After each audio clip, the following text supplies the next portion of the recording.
Hi, I'm Terry Brock, and I am joined, as you can see, by three TNLA members who are going to talk to us about a very important subject related to marketing and what's working. We have, first of all, Charlie Hall, who's joining us from College Station. Charlie, how are you doing today? I'm doing fantastic, Terry. Great. And we have John Allen, who's up there in Tyler. John, how are you doing today? I couldn't do better. Can't wait for the holidays. Well, very, very good. And John Taylor joins us from downtown Dallas. How are you doing today? I'm doing great, Terry. Thanks for having me. Good. We're getting everyone on the screen fine, except John, we see you're a little bit frozen there. It might be really cold in Tyler today. Is that right, John? We're sitting at about 53 degrees, so for Tyler, it's pretty cool. That might be why you're kind of frozen on the screen, but we're going to leave it like it is and move forward with that to find out some of the things that are working. Jeanette, we'll start with you. We'll go with ladies first. What have you seen that's worked pretty well and worked especially well, I should say, in marketing this year? You know, for us, we redid our updated, I should say, our website last year. And the volume of calls that we got from our website increased quadruple. Oh, so that's good. This year, 40% of our calls came through our website. And that was a huge increase from the 10% we had before. So redoing the website makes a lot of sense. What specifically did you do that was different? Well, I did a couple of things. One thing was we put a video on the website. So people get a feel for already who we are by clicking that video. And when we look at the analytics, more people are watching the video than going to any other page on the website. So that's pretty interesting. So that video stuff is real good. I heard a guy talk about that at TNLA a couple years ago. I did too. It was amazing. Yeah. Yeah, that's good. So the video's working for you. Well, John, we're going to go to you there in Tyler. We can't see you moving on the screen right now, but we do hear you. So tell us, what have you found that's working pretty well for you this year in Tyler? Well, it's been really interesting. The introduction of video and Skype and a few other things that some guy named Terry Brock had talked about a couple of years ago. We've actually started entering into more of an internal situation. This year, 2012, will be where we're going to start taking this type of technology and moving it more into our marketing. We are redesigning our website, new logo, new taglines are all coming out this year. But what I found exciting is that this year alone, we had to hire 2 new salespeople, and we did all the interviews through Skype, and it saved us a tremendous amount of money. We were actually able to see, where they're going to be working in their homes, if they had the technology to be able to do this kind of thing. And even the candidates seem to enjoy it more than trying to meet with us somewhere in a hotel or something like that. Yeah, that's really nice. A lot of folks are using Skype for interviews to see somebody. And even if it's just for the initial interview, you got another little hurdle there that's good, and you get a chance to find out if the person's worth the trip over to wherever they need to be. Yeah. Exactly, and we found the whole process actually went quite a bit faster by doing it this way. Very good. Plus the fact that I'm working with a French Canadian company, body language can say a lot for bad accents. Yeah, oui, bonjour. And so we're Skyping quite a bit between ourselves, between our departments now, and that's really helping our communication there. Yeah, that's right. Very important. Well, Charlie, let's look over at you. You get a chance to see things from a different perspective, and you're seeing a lot of different associations around the country, and you're dealing with students, of course, there at Texas A&M. What do you see that's working particularly well for not only TNLA members, but for others in the industry? Well, interesting. Let me start with kind of a case study example of some of the things that I've been doing since that good-looking, bald-headed guy came over 2 years ago and spoke to us. Oh, wait a minute, that's redundant. That's redundant, yeah. But since then, one of the things that you showed us was how easy it is to just grab a high-definition video camera and to not only record ourselves but other people and incorporate that into our messaging. And so as an educator, that's been a very powerful tool over the last couple of years. In fact, have a brand new series on the ANLA website that's called Charlie's Angle. And I just shoot myself. Charlie's Angle, I like that. Yeah. That's excellent. In fact, I just shoot the camera from different angles each time and talk about whatever the pertinent subject of the day is. Clever. Charlie, I And like that, but it's still not quite up to Charlie's Angels in my mind. I love you, man, but it's just not quite the same. No, my favorite though was the one where he was on the floor talking to his shoe. Oh, yeah, yeah. Well, again, as an educator, you've got it's edutainment. edutainment. That's right. And Aggies do it a little differently. Okay, so Yeah. that's all right.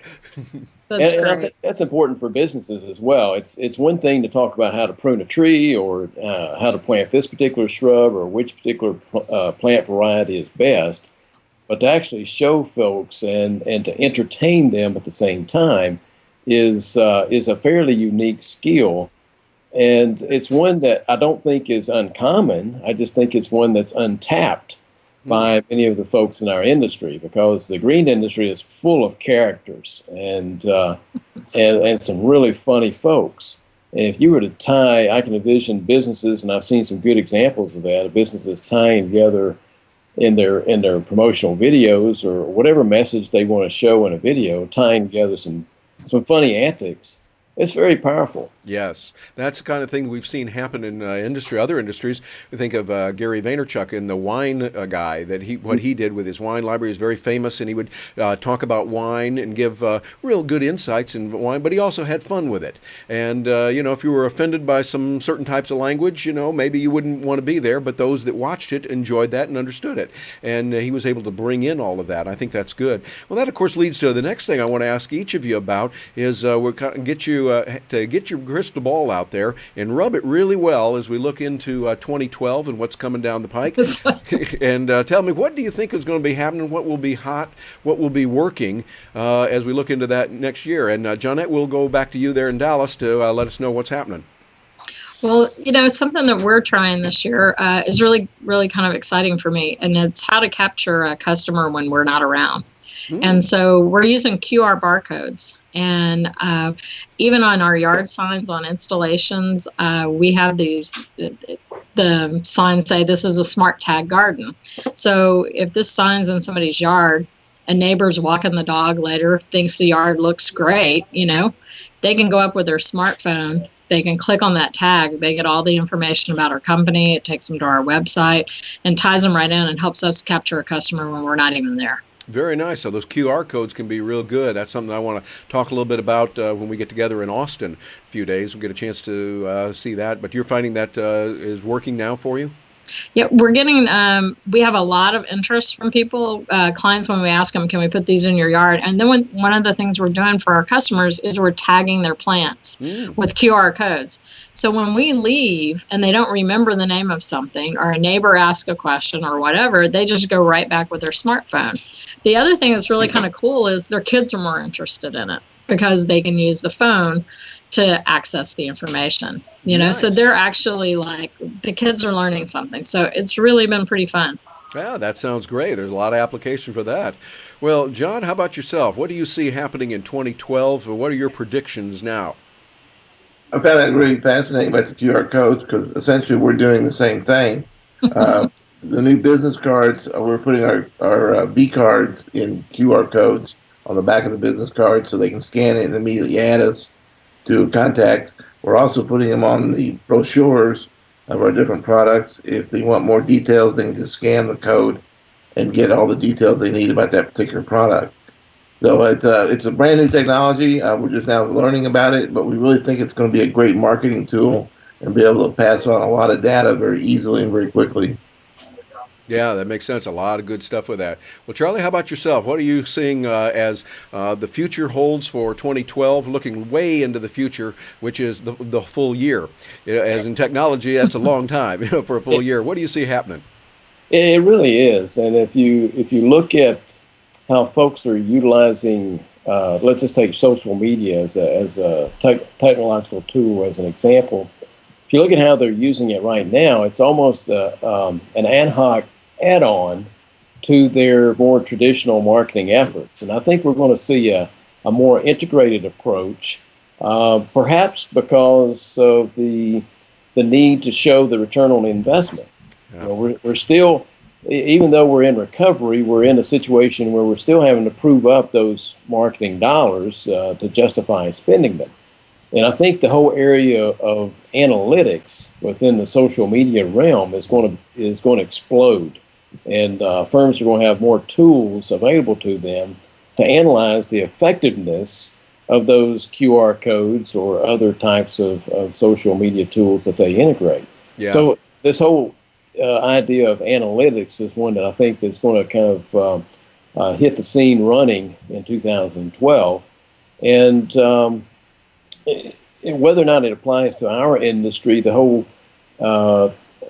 issue of gamification, and again incorporating the edutainment into the existing marketing efforts. I think of one example there is Steve Sissel's new game that's going to be Facebook based, Garden Quest, and that's going to be one interesting way in which green industry firms can tie into that, actually as a PR type of strategy, but also as a fundraising strategy for their own firm. So the gamification, analytics, those are two main areas that I see coming down the pike in 2012. And green industry firms can either be the leaders in adopting some of those things, or we can be followers. And this crowd, there's some of each in our industry, and I'm just encouraging folks not to fear the technology, but to embrace it. Yeah, I think that's the most important thing. Don't fear it, embrace it, and if you don't understand it, that's okay. We figure it out. I mean, we've had some fun here on our Skype call. That sometimes it didn't work, this worked, that didn't work, but we stay with it, and I think that's the real message, that even if you don't understand something, you stay with it, you keep working at it, and we eventually get it rolling. Well, I want to thank each of you for joining us on this momentous, historic video here for TNLA, and we'll look forward to seeing you then in in Austin, not in Dallas. Maybe we'll see you in Dallas sometime, but it'll be Austin this year, January 13th and 14th, and we'll get a chance to be there for that management conference. Thank you very much for being with us today. Thank you, Terry. Thank you, Terry. Yep.